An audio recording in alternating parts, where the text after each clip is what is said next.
Welcome to another episode, everyone. Nolan Wells' 911 call was just released, proving that he was on the boat when he was died, when he was killed, when he was murdered. We all know, just played the interview for you earlier, where Nolan Wells' best friend sat down with Officer Tommy and said that Nolan Wells had refused to get on the boat, that he and his other friends were begging Nolan Wells to get on the boat to the tune that they started arguing with him and fighting with him and cursing at him to get on the boat. But Nolan Wells refused to get on the boat, and he wanted to stay back with some lady named Katie, who eventually left him as well. Well, this 911 call reveals that Nolan Wells was on that boat either dead or unconscious when they left Horn Island, or was leaving Horn Island. Check this out. Reporting live from Myers Club, Fight Plus News, I'm John Abba.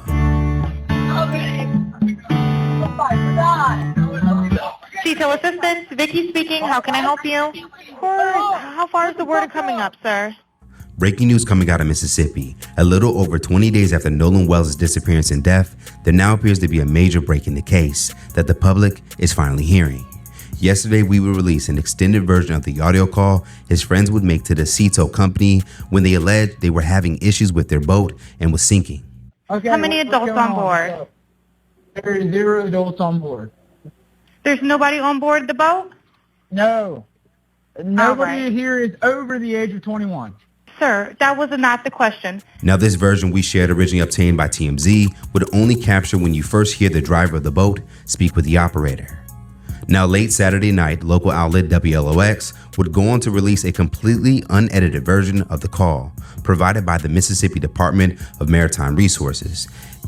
And in the first few seconds appears for some that not only Wells was on the boat with his friends when they left Horn Island, that he also appeared to have passed away amongst them. At the top of the call, while hold music played, you can hear panic from an unidentified young woman who appears to say Nolan, followed by, "Oh my God." Now, as the driver of the boat tries to explain the situation regarding the boat itself, you would then hear a male voice in the background seemingly yell, "Wake up, wake the F up."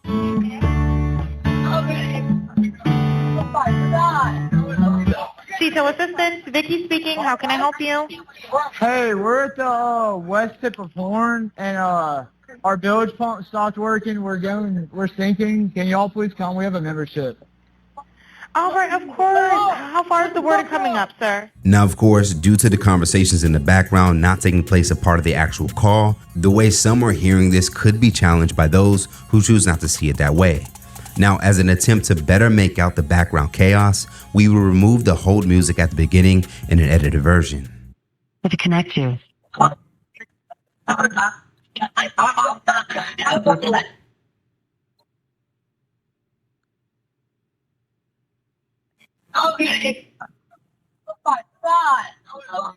Detail assistance, Vicky speaking. How can I help you? Hey, we're at the west tip of Horn, and our bilge pump stopped working. We're sinking. Can y'all please come? We have a membership. All right, of course. How far is the word coming up, sir? Now, to note, we as well personally can't help but to hear what many are now picking up, as well as potential's final moments, now that this version of the tow call has been released. Now, for some, Yes, and you clearly hear the lady, an unidentified woman, say, "No." Listen to it again yourselves. Put on your headphones. Say, "Nolan, oh my God, oh my God," twice, "oh my God."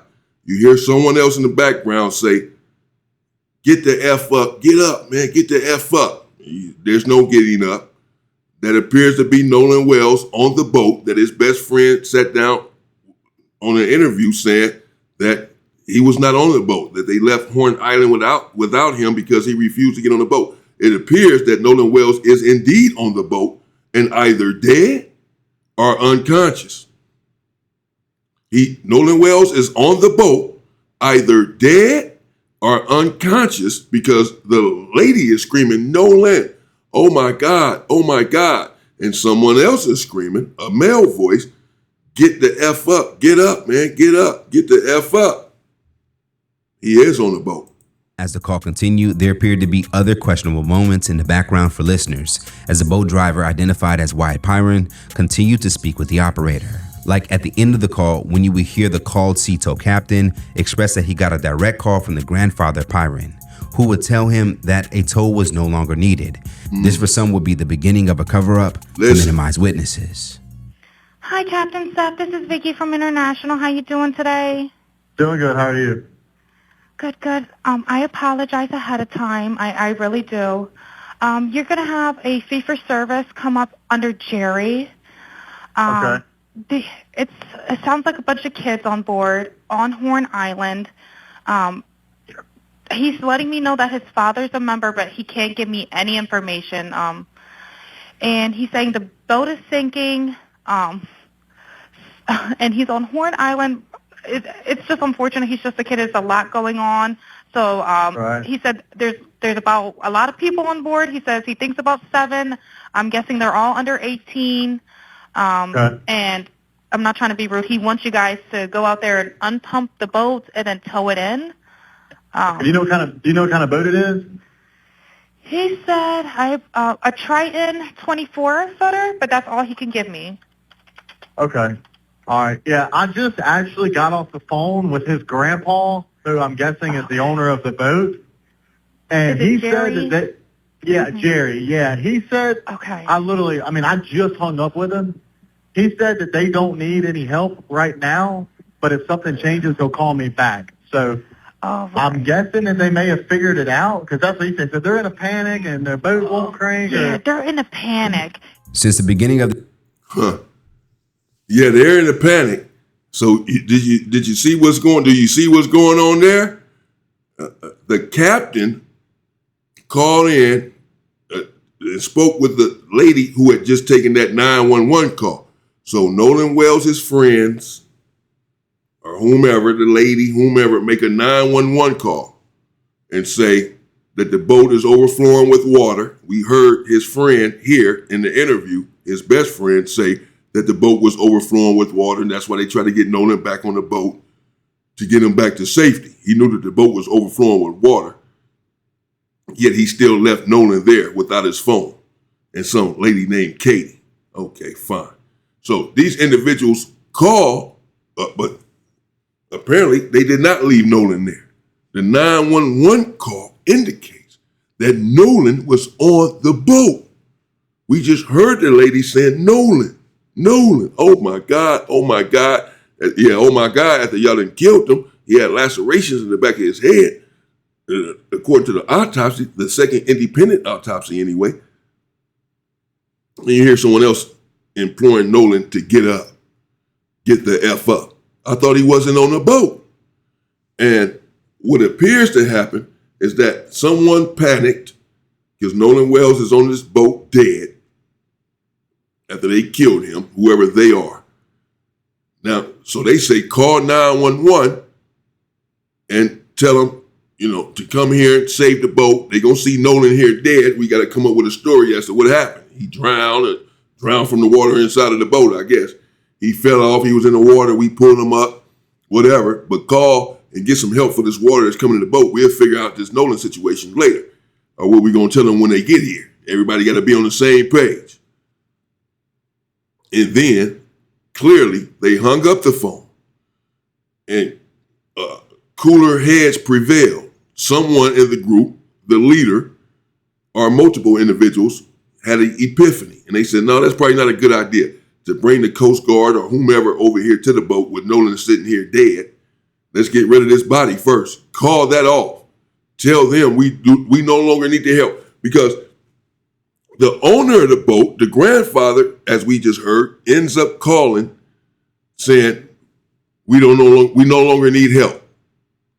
So these individuals make a 911 call, and apparently not long after, minutes later, because she's telling the captain you're going to have to go out there and help them. So she just now got this call.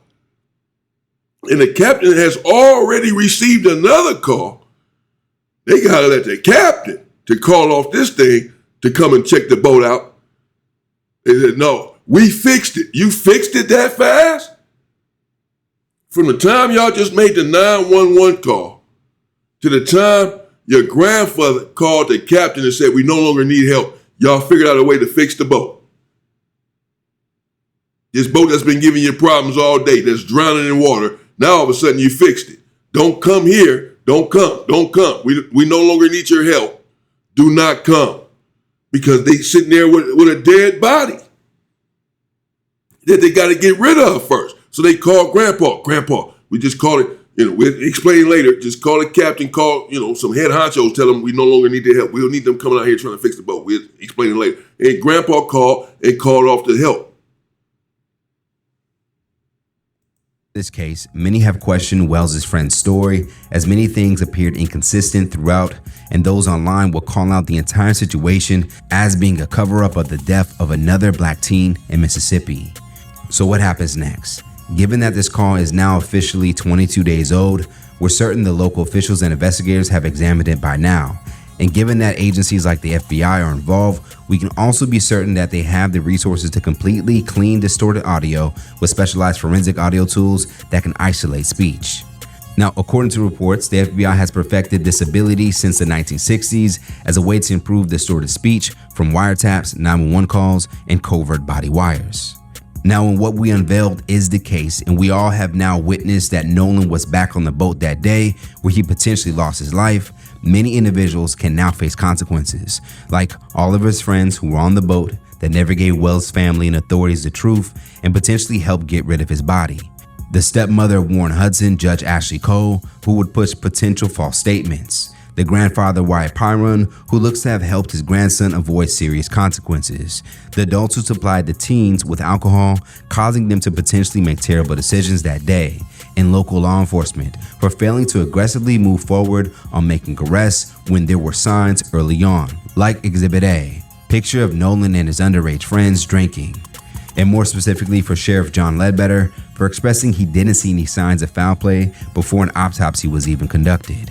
This recent update not only could highlight criminal bias, but also media bias because, again, this audio is over 20 days old, but for some reason, none of the major outlets played it in its entirety, which would have captured the slurred speech by Pyron, the boat's driver, thus potentially incriminating him of boating under the influence, which again is against maritime law.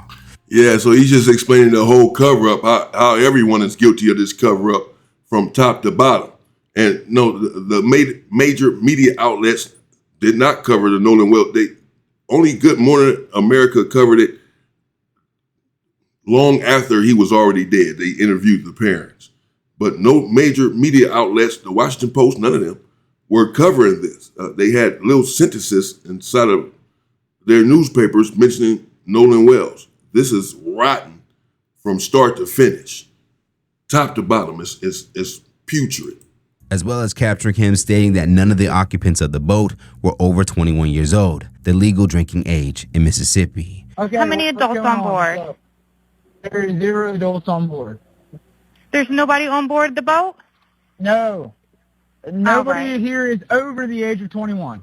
Sir, that was not the question. On Thursday, Mississippi District Attorney Angel Myers McIlrath would speak out about the case and would defend the pace of the investigation as it will now be presented to a grand jury when it's complete.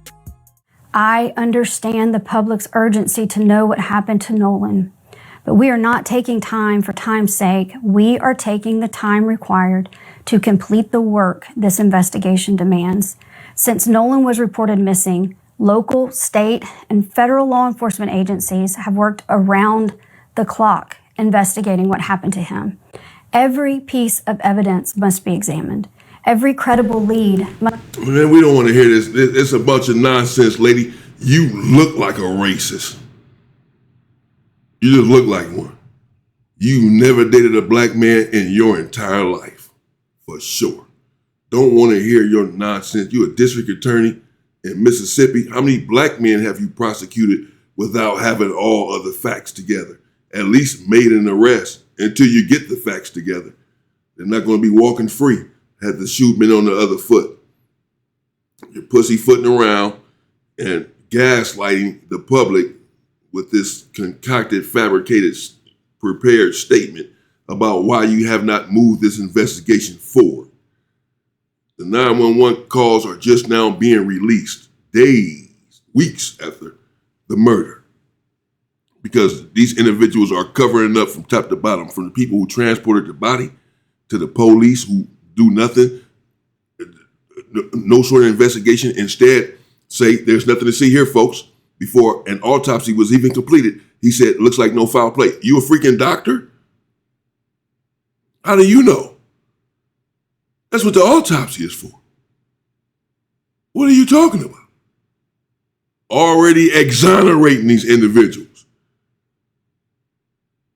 They're going to be charged? I doubt it. They're already exonerating them. Officer Tatum already exonerating them. This lady here is not doing her job. Go out there to Mississippi and take one of them out and see what happens. See if the district attorney gonna get up here saying, hey, just be patient. Let the law do its job. Let the investigation take its course. Shit, your ass gonna be hanging from a freaking tree. Knock it off. Immediately, you're going to jail. Immediately. We'll figure everything else out later. Your ass out of here. Must be followed to its conclusion. Every witness interview must be analyzed in context of all other evidence. The pressure for answers does not change what the work requires. I also understand that many people have questions about why more information has not been released publicly. In Mississippi, the rules of professional conduct restrict the information a prosecutor can release during an investigation. Our restraint in communicating facts and evidence is not an effort to keep the truth from the public. It is an effort to protect the integrity of this investigation and the grand jury proceeding. As your district attorney, I have an ethical obligation to avoid public statements that could influence witnesses, prejudice a proceeding, or compromise the fairness of the legal process. My obligation extends to and requires me to use reasonable care to ensure investigating agencies avoid making those statements and releasing information as well. These rules exist to protect the search for the truth, not to prevent it. When the public asks, what about this, or have they looked at that, or did they think about this? The answer is yes. Those are the same questions investigators ask. The difference is that we can't publicly discuss the evidence, the interviews, or what those efforts have uncovered while the investigation is underway. As far as Wells' family, they continue to ask witnesses to come forward and are expected to investigate. Yeah, witnesses come forward. Ain't nobody coming forward, Wells family. Nobody's coming forward. They haven't come forward yet. Even the girl that he supposedly was left on an island with, Katie, said that she left him there on the island as well as soon as his friends left him there. That's the last time she had saw him. It's the last time that they saw him. They're all in this together in cahoots. There you have it. The 911 call made on the boat as the boat is overflowing with water. Apparently, that's what his best friend said in the interview. That's what the indication was there. This is why they're calling. But we hear there on the call Nolan's name and oh my God, followed by another oh my God, followed by get the F up.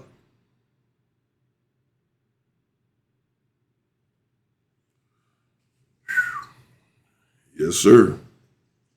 What you do in the dark is going to come to the light. And of course, they have analysts, FBI analysts that can decipher exactly whose voice that was. They can drain out all of the noise and hear this stuff as clear as day. Every word on there is clear as day.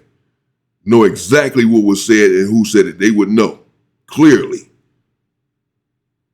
These are the same people covering up for Donald Trump, the FBI and the DOJ.